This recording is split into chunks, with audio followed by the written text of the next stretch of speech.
My parents didn't feed my son for 2 days, he's just a visitor, Mom said. Not our family, I tease. Waste of food to feed him. My son curled up hungry on the floor. I took everything they loved and left nothing. My relationship with my parents had always been rocky, but I spent years convincing myself it was survivable, tolerable. They never hit me, never kicked me out, but they used silence like a knife and favoritism like a noose. When I had my son Caleb, something changed. I saw everything more clearly: the way my mom used guilt to control, the way my dad gave his love out like rations, earned through obedience. I told myself I wouldn't let them near Caleb until I saw proof they had changed. For years I kept them at a polite distance. Then came the fire, not literal but close. My landlord's wiring failed, and our apartment was declared unlivable. Just like that, Caleb and I were between homes. Insurance would cover a hotel, but the waitlist for family housing was long. Please subscribe to our channel and tell us in comments from where are you watching this video. My mom called the next day. Bring Caleb here, she said. We've got room. I hesitated. It'd only be a few days. We'll treat him like our own, she said, like she was doing me a favor. My dad grunted in the background. Just until you get back on your feet. Caleb was 7, he liked reading, hated loud noises, and loved peanut butter and banana sandwiches. I packed enough groceries to last a week, printed his food allergies in bold letters, and kissed his forehead before leaving. I didn't sleep that night. Something in me twisted and I couldn't explain why. By the 3rd day, Caleb's voice sounded different on the phone, quiet, tired. I asked what he'd eaten. He paused. Some crackers, he said. That's it. Papa said lunch is for family, and I'm just visiting. The phone slipped from my hand. I drove through the night. When I arrived at their house the next morning, the first thing I noticed was the smell. Sausage, eggs, pancakes. My stomach turned. Caleb sat at the far end of the kitchen table with an empty plate in front of him. My dad was halfway through a stack of pancakes. My mom was sipping coffee, reading a magazine. Where's his food? I asked. My mom didn't even blink. He already ate. No, I didn't. Caleb whispered, head down. My dad snorted. He had some crackers yesterday. He's not starving. I looked at my son, pale, sluggish, shrinking into himself like he was learning to be invisible. I turned to my mother. Why would you say he's not family? She rolled her eyes. Because he's not. He's your kid. We didn't sign up for this. He's 7, I said, my voice cracking. You think punishing a child is normal? My dad stood. No one's punishing him, but he's not entitled to anything. Not like Melissa's kids. They're here every week. There it was. Melissa, my sister, the golden child. Her kids had entire bedrooms in this house. Meanwhile, my son was being starved like an unwelcome pet. I didn't scream. I didn't fight. I walked to Caleb, picked him up and said quietly, "We're leaving." My mom called after me. "You're seriously making a scene over snacks?" I didn't turn around. I didn't say goodbye. I never stepped foot in that house again. I took Caleb to a diner first. He couldn't finish his pancakes. He said his stomach hurt. That broke me more than anything. At home, he wouldn't talk about it. Every time I brought it up, he shook his head and went quiet. He didn't understand why they treated him like that.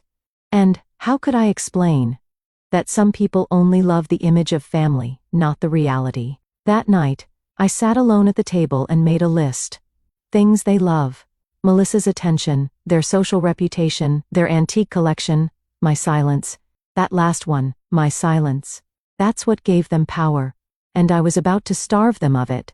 First, I started talking to everyone, not online, not for attention, just small personal conversations. To my Aunt Leah, who always wondered why we were never invited to holidays. To my cousin Mark, who thought my parents were saints. To Melissa, who had no idea what happened. I didn't embellish. I didn't twist the story. I just told it plain. They didn't feed Caleb for 2 days, I said. They told him he wasn't family. Every single person went quiet when I said that. Then came the shift. Melissa canceled her kids' next visit. Aunt Leah told her church friends. Cousin Mark offered to let Caleb play with his kids instead. And suddenly, the invitations stopped coming. The praise stopped flowing. My parents called 3 days later. My mom's voice cracked. Why are people ignoring us? I didn't answer. My dad left a voicemail. "You're ruining our name." "Over what? Some crackers?" I saved the voicemail, played it twice, then deleted it. They were starving, not from food but from attention, from admiration, from the illusion that they were good people. And I wasn't done yet. The thing about starving someone isn't just about food. It's about denial, denying them the comfort they once gorged on, denying them the illusion that they matter, denying them the one thing they always fed off: control. My parents were starving now, and they didn't even know the worst of it was still coming. It started with the calls. Dozens of them. Thin letters. Thin voicemails that cycled between threats and fake concern. My mom left one that said, "You're punishing us over a misunderstanding. That's not healthy." My dad followed with, "If you're going to ruin our reputation, at least let us explain our side." Their side?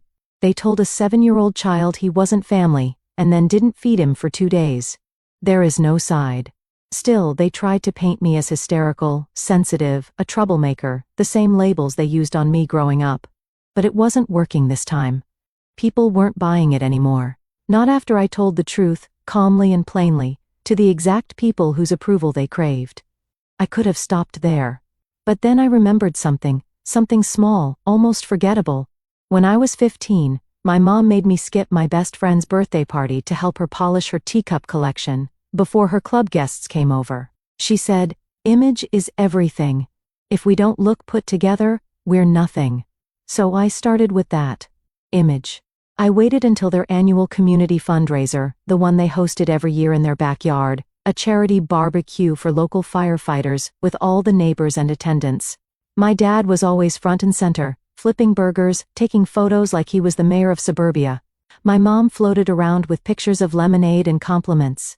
I didn't show up, but I did please reply with a name they hadn't heard in years, Mrs. Eileen Carlton. My old 4th grade teacher.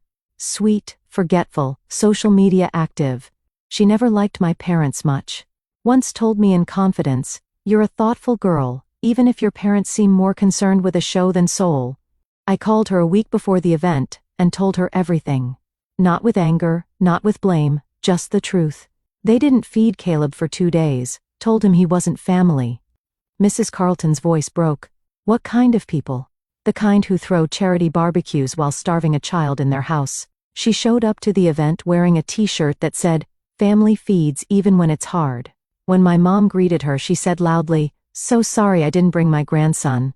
I assume children were only welcome if they're blood relatives, or does that still not count in this house? People turned. Conversations stopped. My mom flushed. My dad tried to laugh it off. "You know how Eileen is, such a firecracker." But she wasn't alone. 2 more neighbors, ones I'd spoken to, brought it up again later during speeches, casually, loud enough for others to hear. It wasn't sabotage, it was sunlight. I didn't have to ruin them.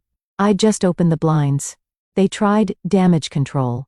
My dad called me, voice shaking for the first time. "Why are you turning people against us? Where are your parents?" "No," I said. "You're Melissa's parents. You made that clear." My mom left a final message that week. She didn't yell this time. She cried. "I made a mistake. I didn't think it would spread. I didn't think people would stop inviting us." It wasn't an apology. It was mourning. She was mourning the version of herself she could no longer sell to others. That's when I knew they weren't sorry for what they did to Caleb. They were sorry people finally saw it, but I wasn't done because I hadn't yet touched what they truly loved most. There was one thing they treasured above all else, even more than their reputation. Not Melissa, not each other. It was the house, the one they bragged about to every neighbor, every visitor, every distant cousin who dropped by once a decade. A pristine colonial-style home my father inherited from his father. Spotless lawn, brick chimney, heirloom rose bushes planted in geometric rows. It was more than property to them. It was identity, legacy, proof that they'd done something right in life. And they used to say it all the time. "This house will stay in the family forever." Funny. Because now there were no more birthdays held there. No grandkids in the backyard, no framed photos of Caleb or me on the fireplace mantel. Just silence, shame, and ghosts they pretended weren't theirs. So I gave them one final gift. I sent them a package. Inside was a box of family photos. My childhood photos, the ones with them, cropped out. Caleb's first day of school. Me and Caleb at the zoo, all of them duplicated on thick, glossy paper. Tucked on top was a letter, handwritten. This is your family now in pictures only. Look at them as long as you want, because that's the closest you'll ever get again. You fed your pride more than you fed my child. You called him a visitor. Now you'll be strangers. This house will stay in the family forever? No, the family left the house. And it's just a shell now. I never got a reply. But a week later, Melissa called. She said she drove over to visit and found at the house dark, curtains strong, blinds shut. They barely speak anymore, she said quietly. Dad just walks around in his slippers. Mom keeps trying to get people to come over but nobody wants to. Good, I said. That means they're finally living like Caleb did for those 2 days. She tried to defend them softly like she didn't believe herself. They were raised a different way. So was I said. But I don't starve kids and call it discipline. Melissa never brought it up again. Time passed. Caleb started smiling again, laughing, asking questions like, do birds get hungry when it rains? And do grandmas always forget snacks? One day he asked, can we drive by their house? I looked at him. Why? I just want to see it. So we did. We stayed in the car, parked across the street. The yard was overgrown. The porch light flickered. A single curtain moved, but no one came out. Does anyone live there? He asked. I said, not really. We sat in silence for a while, then Caleb leaned his head on my shoulder. I'm not hungry anymore, he whispered. I kissed at the top of his head. I know, baby, neither am I. Please subscribe to our channel and tell us in comments from where are you watching this video.